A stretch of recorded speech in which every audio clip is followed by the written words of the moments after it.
The rules are simple. I have to pick a movie I'm unfamiliar with, and I'm not allowed to pick them using my phone, the internet, or any other technology. This time around, I went with 3 from martial arts, based purely off of title and box cover. So let's begin. Finding the worst movie of all time.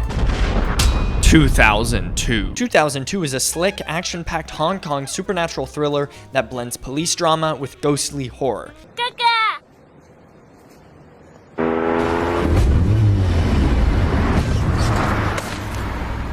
The story follows Chu, a tough and stoic cop who's part of a top-secret police unit known as 2002, a division that handles crimes involving the supernatural. What makes the unit special is that it pairs a living officer with a ghost partner. Chu's longtime ghost partner moves on to the afterlife, leaving him in need of a new one. Enter Feng, a hot-headed rookie who has the rare ability to see ghosts, because unbeknownst to him, he's destined to die soon. When Feng is recruited to join 2002, he struggles to accept his fate, especially after bonding with Chu and falling in love with a woman from the mortal world. 我先帮他做脚底按摩，预防肌肉萎缩。我钱包还萎缩了，你不帮他做按摩？ As the pair investigates a wave of deadly hauntings caused by a powerful and malevolent spirit, their partnership deepens. But Feng's impending death looms over them both, because only as a ghost can he fully join the unit and complete their mission. 我只知道，有时候宁愿是你克死我，起码有个人可以让我打，你打。 In a final confrontation filled with explosive action, emotional sacrifice, and supernatural battles, Chu must choose between life and duty, friendship and fate. The film ends on a bittersweet note, blending themes of loyalty, death, and heroism.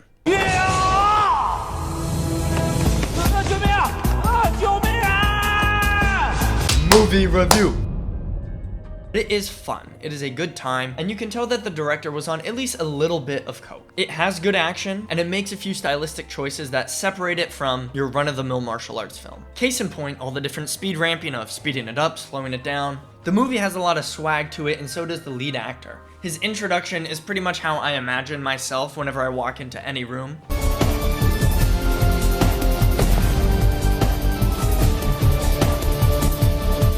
But it's also smart enough to know that it doesn't have to take itself that seriously all the time. I like movies that lean into the ridiculousness of its concept. And so a film about ghost detectives, while still being thrilling, is obviously ridiculous enough to make fun of itself. And I think that's what makes the movie fun to watch on a surface level. But this movie's downfall is unfortunately what it tries to do outside of being a fun action ghost detective story. To be honest, it's the romance. The love interests don't have any real chemistry, and for whatever reason, all of her lines are just horribly ADR'd.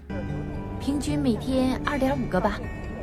I didn't care all that much that they end up together, which kind of made the tension of the third act not really tangible. This movie is at its best when it's either being very goofy or taking itself too seriously to a point of self-awareness that's just fun. When it tries to be too romantically sincere, I just don't think the writing, performance, or direction are strong enough to really support that type of real emotional storytelling. Not to mention his police coworker is literally like I don't know what to call it. Grooming, Stockholm syndroming, gaslighting. He pretty much convinces this girl with amnesia that he's her boyfriend when he really wasn't. But hey, you know, what can I say? I didn't make the movie. Unlike the other films which either reach incredible heights or astonishingly low lows, this movie is just pretty passable. Just like a run-of-the-mill exploitation film from the early 2000s. And you know what? I like those movies. So for me, it was a good time watching it. The action's good, the comedy's good, and when it's raining and the actors are yelling at each other, I do feel a little bit of dramatic tension.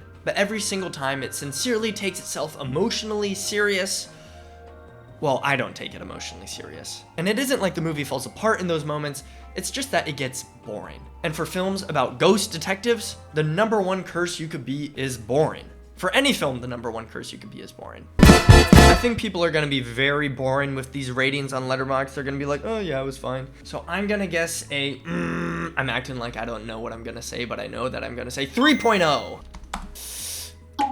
3.2! No way. Is this the highest rated movie so far? Okay, only 500 people have seen it. Whenever a movie has only been seen, oh yeah, follow my Letterboxd. More followers, please. Whenever a movie has a lot of low ratings, I feel like it's either way higher or way lower than it actually is. This one I feel like it's gonna be way higher because the only people that are seeking out this film are people that want to watch movies like this. People like me.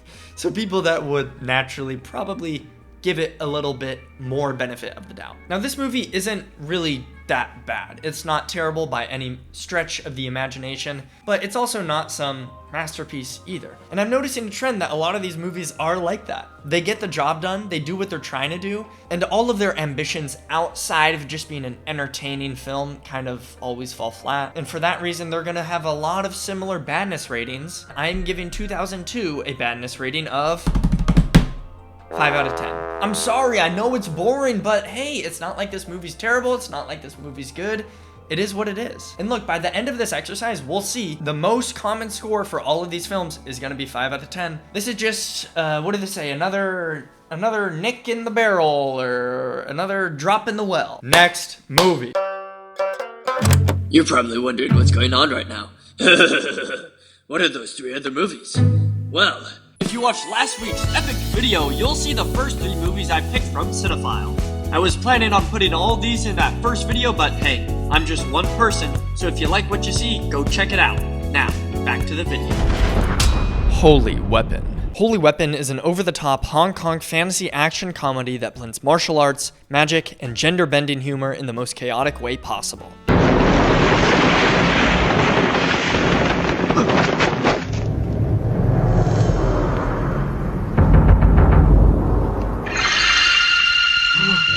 The story centers on a group of female warriors destined to stop the evil, power-hungry Super Sword, a villain with near-invincible powers who threatens to plunge the martial arts world into darkness.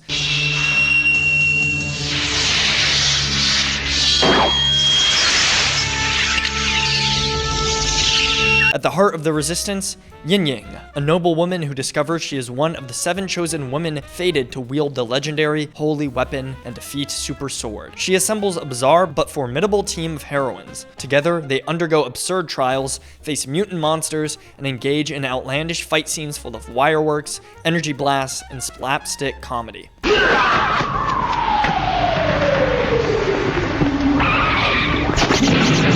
As the final battle looms, the warriors must combine their unique strengths to form a single, super-powered fighter. In a chaotic, physics-defying climax, they confront Super Sword in an epic showdown of martial magic and pure nonsense.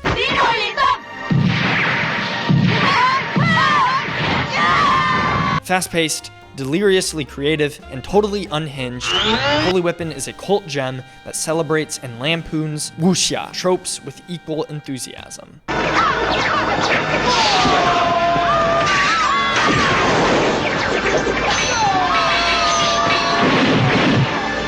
Holy Weapon, it is a goofy, raunchy, completely unserious action film with a lot of good fun moments that is not trying to do anything besides, well, be fun. And for that reason, I applaud it. I actually enjoyed this a lot more than most of the other films that I watched, simply because it knows exactly what it is doing. There aren't any overly dramatic scenes where the characters have a heart-to-heart about their fears, trauma, ambitions. We know that this is all just a part of some silly plot just to move the story along so that we can get to these action scenes, which are totally awesome. I love these movies that try to do these huge high budget things with clearly not a high budget at all. That's how you get like paper mache boulders, rocks exploding. That's how you get terrible computer effects of someone literally turning into a blade and flying and cutting someone in half. That's how you get so much other fun stuff that just made this movie a joy to watch. It isn't like the tension in this film is that great. There wasn't really a single moment in the movie where I thought that, the heroes wouldn't defeat the villains, but it's about the journey, right? It's about seeing these crazy stunts being performed. It's about watching people explode when Super Sword flies through them. It's about the gross swamp monsters that end up falling in love with the main character's wife. It's about all these silly little things that make me laugh as I watch the movie alone, going ha ha ha. Despite trying to find the worst movie of all time, I'm always glad that I end up picking a movie like this that's really bad, but that I end up actually liking a lot. Because if I ever live in a world where movies like this aren't being made, well, I don't want to live in that world. You can tell that everybody on set all the cast and crew members had a blast making this because making a movie like this seems so fun. And that's exactly the type of effect that it has on an audience. And I don't think it's ever fair to really be down on movies like that. So if you ever have 80 minutes and you happen to have a terrible DVD copy of Holy Weapon, throw it on. It'll be a good time. Okay, I would not be surprised if this movie does not have a rating because so few people have saw it. Being that it's so technically bad, I'm gonna guess that people on Letterboxd are a little bit unforgiving with it. Although, it does star Michelle Yeoh, and people like her, so maybe I'm gonna balance it out. Oh god, I'm gonna do it again. I'm gonna guess 3.0. Oh, 3.3, we have a new leader. Okay. Hey, I'm happy to be wrong whenever it's like better than I thought it was. Wow. 440 people have seen it, and I'm one of them. While it might be technically a little poor in some areas, you have to evaluate movies on what they are as a whole within the context of the resources they had, how they were made, when they were made, and all these other. So I'm gonna give it a badness rating of, oh, this one's actually tricky. 4 out of 10. So it is not a bad movie, meaning that it is a bad movie. And while it isn't the best movie in the world, it still leans on the side of good. And so that's why I think 4 out of 10 is the perfect badness rating for this film. Next, Gang Wars, aka The Devil's Express, is a grindhouse blend of martial arts, horror, and urban crime set in gritty 1970s New York City. The story follows Luke Curtis, a tough and respected Harlem martial arts instructor who travels to Hong Kong with his hot-headed student Rodon to train and refine their skills.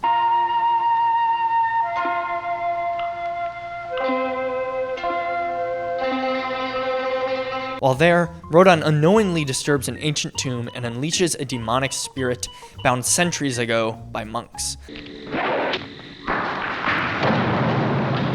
Back in Harlem, the streets are already on edge. Tensions are brewing between Chinese and black gangs, and a string of gruesome subway murders escalates the chaos. The killings aren't gang-related though. It's the demon, stalking the subway tunnels and brutally slaughtering victims.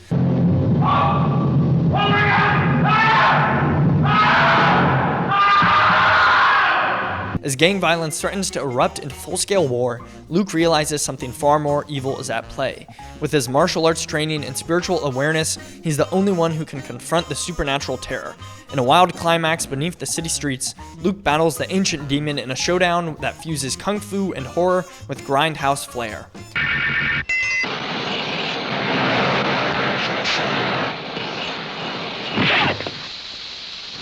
Gang Wars is a gloriously pulpy collision of kung fu, blaxploitation, and monster movie tropes. Equal parts kung fu action flick and subway set creature feature. Listen guys, I don't want to fucking talk about this movie. This was the first movie that I watched and I nearly fell asleep immediately. Oh my god, this was terrible. I was really pissed off too because the synopsis on the back of the DVD sounded pretty cool, but it was literally nothing like that. Maybe part of my hatred for this film stems from the fact that it was just a really awful DVD transfer. Like, it looked so pixelated. I could barely make out anything that was happening in this film. The story was slow. It was boring. Nothing happens for the first 40 minutes. The action is terrible. And the entire third act final confrontation happens in the subway in the dark, and you can't see anything. The characters aren't fun, redeeming, they're racist, which might be a plus for some. And all around there's pretty much no fun to be had while watching this. Only a martial arts completionist would watch this film, or a dumbass like me. And for whatever reason, I took the most notes while watching it. I've come to realize that I take way more notes on movies that are terrible versus movies that are really good. So like, for example, if you'll notice, these were my notes on Black Mass, for example. Notice how it's blank? But yeah, here are a few highlights. 30 minutes, nothing has happened. Finally, after the 5th murder, they decide to take my advice and go down to the subway to actually investigate. Yeah, and see, that was the issue. The movie was stupid, but in a way that didn't want you to think it was stupid. It wanted you to think it was like a serious action movie. It wanted you to think it was like a Bruce Lee movie. Because Bruce Lee movies, they still have a very serious quality to them, but it's forgiving because, well, Bruce Lee is such a convincing star, and all the actors play it really straight. And so this movie was trying to do something like that, but the acting was terrible. The story was so boring, and the action, it was probably the worst martial arts that I've ever seen in a martial arts movie. Look, I want to get this one out of the way quick. I think it has a letterbox. I think people hate this movie. You know what? I hate this movie, so I'm going to say I think people hate this movie. I'm going to guess letterbox score of, first of all, non-existent. But if there is a letterbox score, I'm going to guess 1.5. 1.4. I'm guessing 1.4. Gang Wars. 2.8? Bro, why is it so high? I was genuinely shocked at how many 5 to 10 minute sequences there were where nothing was happening besides characters walking around. I guess the filmmaker was trying to do like world building or character development. But in an 80-minute movie about Chinese amulets raising the dead and then fighting people in the subway and murdering people in the subway, I don't really want all that much character building. I want to watch gang wars. I want to watch action. And the action... Now the real question is this movie worse than The Telephone? And look, I gotta be real. It's hard for any movie to be worse than The Telephone. Because if I'm gonna sit down and watch a boring film, I would rather watch a boring film where at least people are punching and getting killed versus a boring film where Whoopi Goldberg just talks to herself on a telephone. But still, I gotta be true to my heart. And for that reason, Gang Wars is getting a 9.5 out of 10 badness rating. It is very nearly touching that perfect bad film score. The only thing holding it back is the sheer fact that it had some action. The sheer fact that it was literally in the film. Not that it was good action, but that it was literally there. Besides that, this movie might very well be one of the worst films I'd ever seen in my life.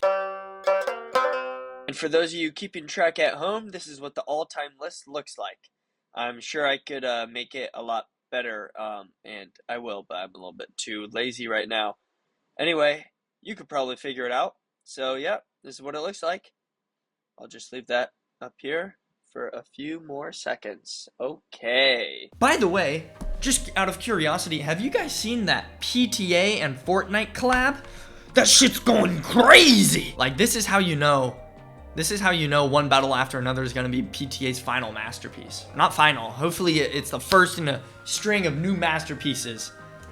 I just thought this was really funny. Anyway, so please let me know what your favorite martial arts movie is and if there are any hidden gems that I should maybe check out. And if you're still here watching this video, I want to say sincerely, genuinely, thank you so much. It really means a lot to me. I really appreciate all the support I got on last week's video. I thought that was cool because I didn't expect it. So yeah, thank you so much. I love you. Smash like, smash subscribe. I'll see you next week, right? Next week, weekly video series. Let me know if you want me to keep going to Cinephile. Regardless, I'm gonna keep going to Cinephile. So yeah, thank you so much. Smash like, smash subscribe. See you next week. Bye.